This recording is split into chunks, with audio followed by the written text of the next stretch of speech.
Tempo comum, 12ª semana, terça-feira. Tema 101.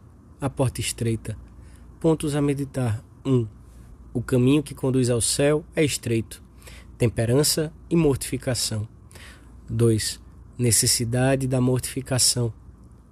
A luta contra o comodismo e o aburguesamento. 3. Alguns exemplos de temperança e de mortificação. Pelo sinal da Santa Cruz, livrai-nos Deus, nosso Senhor, dos nossos inimigos.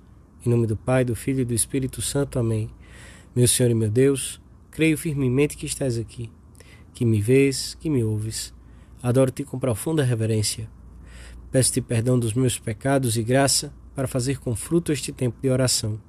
Minha Mãe Imaculada, São José meu Pai e Senhor, meu anjo da guarda, intercedei por mim.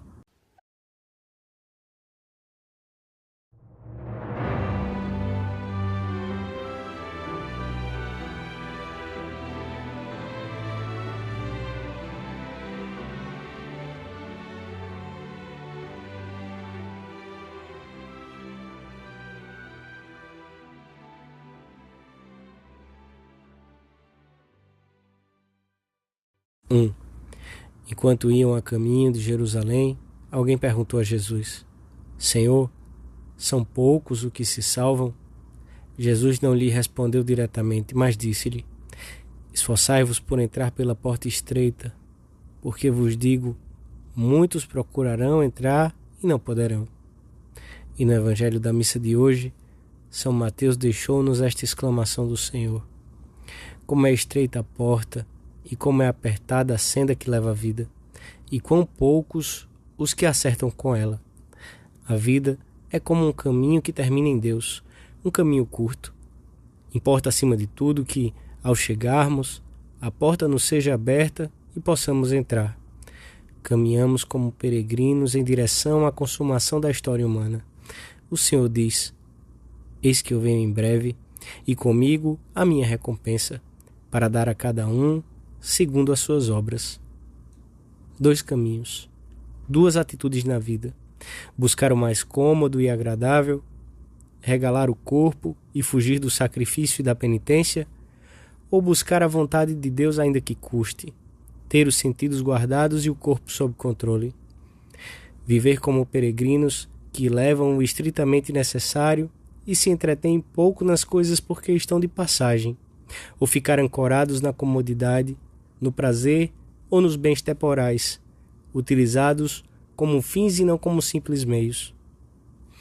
O primeiro desses caminhos conduz ao céu, o outro à perdição, e são muitos os que andam por ele. Temos que nos perguntar com frequência por onde caminhamos e para onde vamos.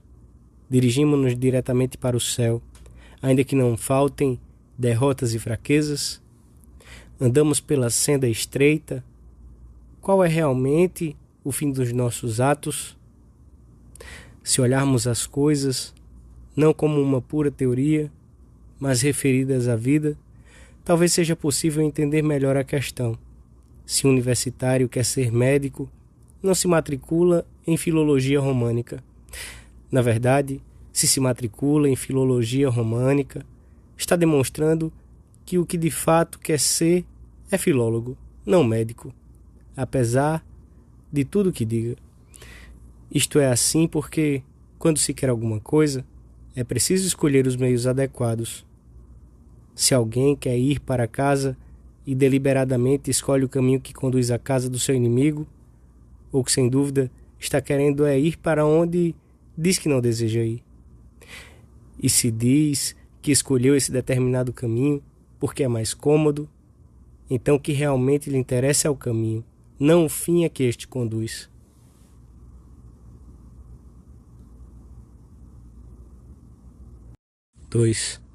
O homem tende a ir pelo caminho mais largo e cômodo da vida. Prefere uma porta ampla que não conduz ao céu. Muitas vezes lança-se sem medida sobre as coisas, sem regra nem temperança. O caminho que o Senhor nos indica é alegre, mas ao mesmo tempo é caminho de cruz e de sacrifício, de temperança e de mortificação. Se alguém quiser vir após mim, negue-se a si mesmo, tome a sua cruz cada dia e siga-me. Se o grão de trigo que cai na terra não morre, fica só, mas se morre, dá muito fruto. A temperança é necessária nesta vida para podermos entrar na outra. Pede-se-nos aos cristãos que estejamos desprendidos dos bens que temos e usamos, que evitemos a preocupação desmedida, que prescindamos do supérfluo e, quanto ao necessário, que usemos dele com austeridade, que é sinal de retidão de intenção. Não podemos ser como esses homens que parecem guiar-se pela economia, de tal forma que quase toda a sua vida pessoal e social está como que imbuída de certo espírito materialista. Esses homens esquecem facilmente que a sua vida é um caminho para Deus. Unicamente isso, um caminho para Deus. Estai atentos, previne-nos o Senhor, para que não suceda que os vossos corações se embotem pela crápula, pela embriaguez e pelas preocupações da vida. Estejam cingidos os vossos corpos e acesas as vossas lâmpadas, e sede como homens que esperam o amo de volta das bodas. Na senda ampla da comodidade, do conforto e da falta de mortificação, as graças dadas por Deus queimam-se e ficam sem frutos, tal como a semente cai dentre os espinhos, afoga-se nos cuidados, na riqueza e nos prazeres da vida, e não chega a dar fruto. A sobriedade, pelo contrário, facilita o trato com Deus, pois com o corpo pesado e enfartado de alimento, a alma está muito mal aparelhada para voar para o alto. Dirijamo-nos a toda a pressa para Deus, e a única coisa verdadeiramente importante é não errar de caminho.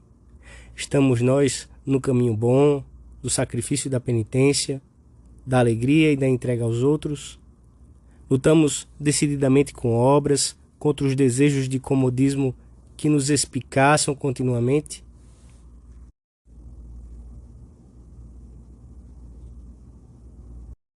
Três. No meio de um ambiente materialista, a temperança é de grande eficácia apostólica. É um dos exemplos mais atraentes da vida cristã. Onde quer que nos encontremos, devemos esforçar-nos por dar sempre esse exemplo, que há de manifestar-se com simplicidade no nosso comportamento. A exemplaridade de um cristão nesta matéria foi para muitos o começo de um verdadeiro encontro com Deus. A vida de relação oferece-nos 1000 oportunidades de darmos esse exemplo de sobriedade e de mortificação, sem com isso chamarmos a atenção ou sermos tidos por aborrecidas, estranhas ou moralizantes. Começa pela sobriedade no comer e no beber, nos convites para almoços e jantares em que, sem constranger ninguém, podemos ser comedidos na escolha do prato, nos acompanhamentos, na bebida. Ou são os aperitivos de fim de semana, ou os pratos típicos, ou as sobremesas, a hora de escolher. Lembremos-nos de que não temos espírito de desprendimento e sobriedade, se, podendo escolher de maneira discreta, não escolhemos para nós o pior. A moderação no falar é outra ocasião excelente de vivermos a temperança. Evitaremos falar muito, ou falar de nós, ou manter conversas inúteis e frívolas, ou entreter-nos em murmurações que beiram a difamação. No ambiente de trabalho, já a intensidade no aproveitamento do tempo, fugindo das constantes interrupções e pequenas ausências, das conversas alheias ao cumprimento do dever, em suma, de toda a indolência. É um exemplo magnífico de austeridade. E a ela podem somar-se tantas outras, como a demonstração prática de que trabalhamos por amor ao trabalho feito por Deus, e não por amor ao dinheiro ou às honras. E ainda a exemplaridade na guarda da vista pela rua, a saída do trabalho com o colega, ou nas relações com uma colega de escritório, cheias de uma delicadeza sem familiaridades. A senda estreita passa por todas as atividades do cristão, desde as comodidades do lar até o uso dos instrumentos de trabalho e o modo de nos divertirmos. No descanso, por exemplo, não é preciso fazer grandes gastos nem dedicar excessivas horas ao esporte em prejuízo de outros afazeres. Também dá exemplo de austeridade e de temperança quem sabe usar moderadamente da televisão e, em geral, dos instrumentos de conforto que a técnica oferece constantemente. Se tivermos presente que a nossa conduta ou constrói ou destrói em cada momento, veremos que podemos ser o bonus odor Christi, o bom odor de Cristo, que prepara os que nos veem e acompanham para se deixarem cativar pela figura amável do Senhor. O caminho estreito é seguro e sólido, e no meio dessa vida, que tem certamente um tom austero e sacrificado, encontramos a alegria, porque a cruz já não é um patíbulo, mas o trono do qual reina Cristo, e a seu lado encontrarás Maria, sua mãe, mãe nossa também. A Virgem Santa te alcançará a fortaleza de que necessitas para caminhar com decisão, seguindo os passos do seu Filho.